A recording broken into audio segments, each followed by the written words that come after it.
ला ला ला ला ला ला ला ला।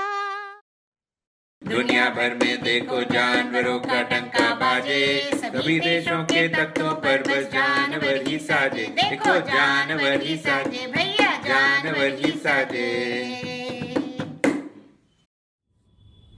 आओ सुनो कहानी के 16वें एपिसोड में सुनने वालों का स्वागत है।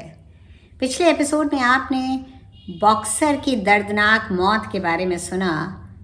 वही बॉक्सर जो कहता था कि मैं और मेहनत करूँगा, और ये भी कि नेपोलियन की बात हमेशा सही होती है।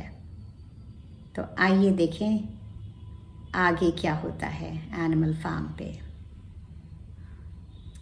आज का एपिसोड है हम सब बराबर हैं। मौसम आए और गए और धीरे धीरे कई साल गुजर गए। जानवरों के जीवन काल वैसे ही इंसानों से छोटे होते हैं, और एक वक्त ऐसा आया कि क्लोवर, बेंजामिन, मोजेस कौवे और कई सुअरों के अलावा कोई भी ऐसा जानवर एनिमल फार्म पर नहीं बचा जिसे क्रांति के पहले के वक्त के बारे में पता हो। म्यूरियल, ब्लूबेल, जेसी और पिंचर सब भगवान को प्यारे हो चुके थे। जोन्स भी शराबनोशी के कारण कहीं दूर किसी शराबियों के अड्डे पर वक्त से पहले ही दम तोड़ चुका था। स्नोबॉल को सब जानवर भूल चुके थे, और बॉक्सर भी उन्हीं जानवरों को याद था जो उसे जानते थे। क्लोवर घोड़ी के घुटनों में दर्द रहता था और उसकी नज़र भी कमज़ोर हो चुकी थी, और उसकी रिटायरमेंट यानी सेवानिवृत्त होने की उम्र तो कब की निकल चुकी थी। मगर सच तो ये था कि कोई भी जानवर आज तक सेवानिवृत्त नहीं हो पाया था, और सेवानिवृत्त जानवरों के लिए एक अलग चारागाह की जो योजना थी उसे तो लोग कब का भूल चुके थे। नेपोलियन अब 150 किलो का प्रौढ़ सुअर था, और स्क्वीलर तो इतना मोटा चुका था कि उसकी आंखें भी पूरी तरह से नहीं खुल पाती थीं। एक बेंजामिन ही था जिसमें बालों का रंग कुछ बदल जाने के अलावा और कोई बदलाव नहीं आया था। बस अब वो और चुप चुप और मायूस सा रहने लगा था। एनिमल फार्म पे जानवरों की तादाद तो बढ़ गई थी, मगर इतनी नहीं जितना पहले के सालों में अपेक्षित था। क्लोवर के अलावा फार्म पर अब 3 नए घोड़े थे जो काम अच्छा कर लेते थे, मगर थे काफ़ी बेवकूफ़।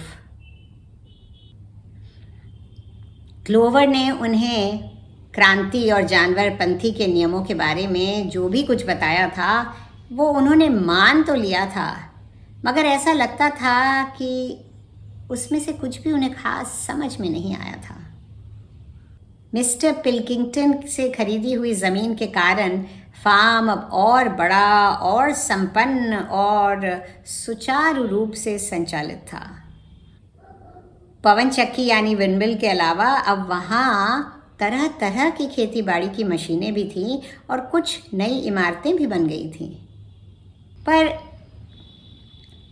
पवन चक्की का प्रयोग बिजली बनाने के लिए नहीं बल्कि मक्का पिसाई के लिए होता था, जिसके कारण फार्म को अच्छा खासा मुनाफा भी मिल जाता था। जानवर अब एक दूसरी पवन चक्की बनाने में जुटे हुए थे, उसके लिए मशक्क़त कर रहे थे, और ऐसा कहा जाता था कि उस पवन चक्की से बिजली बनाई जाएगी। पर जानवरों के बाड़े में बिजली, गरम ठंडा पानी और हफ्ते में सिर्फ 3 दिन काम करने का जो सपना स्नोबॉल ने दिखाया था, उसकी बात अब कोई नहीं करता था। नेपोलियन ने साफ शब्दों में कहा था कि ऐसी चीज़ें जानवरपंथी के खिलाफ हैं। सबसे ज़्यादा सुख कड़ी मेहनत करने और किफ़ायत से रहने में ही था। एक अजीब बात थी, ऐसा लगता था कि फार्म अब और ज़्यादा संपन्न और धनी है, मगर कोई भी जानवर संपन्न और धनी नहीं था, सुअरों और कुत्तों के अलावा। सुअरों और कुत्तों की संख्या भी बढ़ गई थी। ऐसा नहीं था कि वे काम नहीं करते थे, मगर उनका काम, जैसा कि स्क्वीलर ने समझाया था, कुछ अलग तरह का होता था। नई नई योजनाएं बनाना, इतने बड़े एनिमल फार्म को अच्छी तरह संचालित करना, ये सब बड़ी जिम्मेवारी का काम था जो 24 घंटे चलता था। ये एक ऐसा काम था जो आम जानवरों की समझ से बाहर का था। जैसा कि स्क्वीलर बताता कि सुअरों का बहुत सारा वक्त रोज़ फाइलों, रिपोर्टों, मेमोरेंडम और मिनट्स बनाने में लग जाता था। ये सब बड़े बड़े कागज़ थे जिन्हें पूरी तरह भर दिया जाता था लिख लिख के, और जब ये कागज़ लिखाई से भर जाते थे तो उन्हें फार्म की भट्टी में जला दिया जाता था। एनिमल फार्म की प्रगति के लिए ये बहुत ज़रूरी था, स्क्वीलर ने सब जानवरों को बताया था। पर ये बात तो नज़रअंदाज नहीं की जा सकती थी जानवरों के द्वारा कि सुअर और कुत्ते अनाज उगाने में कोई भी काम नहीं करते थे और खाते डट कर थे। बाकी जानवरों के जीवन में कोई ख़ास परिवर्तन नहीं आया था। वे अब भी कड़ी मेहनत करते थे दिन भर और भूसे पर सोते थे। अभी भी उन्हें गर्मियों में मक्खियाँ और जाड़ों में सर्दी सताती थी, और अभी भी उन्हें भर पेट खाना नसीब नहीं होता था। कई बार एनिमल फार्म के पुराने बाशिंदे अपनी अकल पर जोर डालकर ये सोचने की कोशिश करते थे कि क्या एनिमल फार्म पे क्रांति के तुरंत बाद का वक्त ज़्यादा सुखमय था या अब का। पर उन्हें ठीक ठीक याद नहीं आता था, और अब वो किससे तुलना भी करते।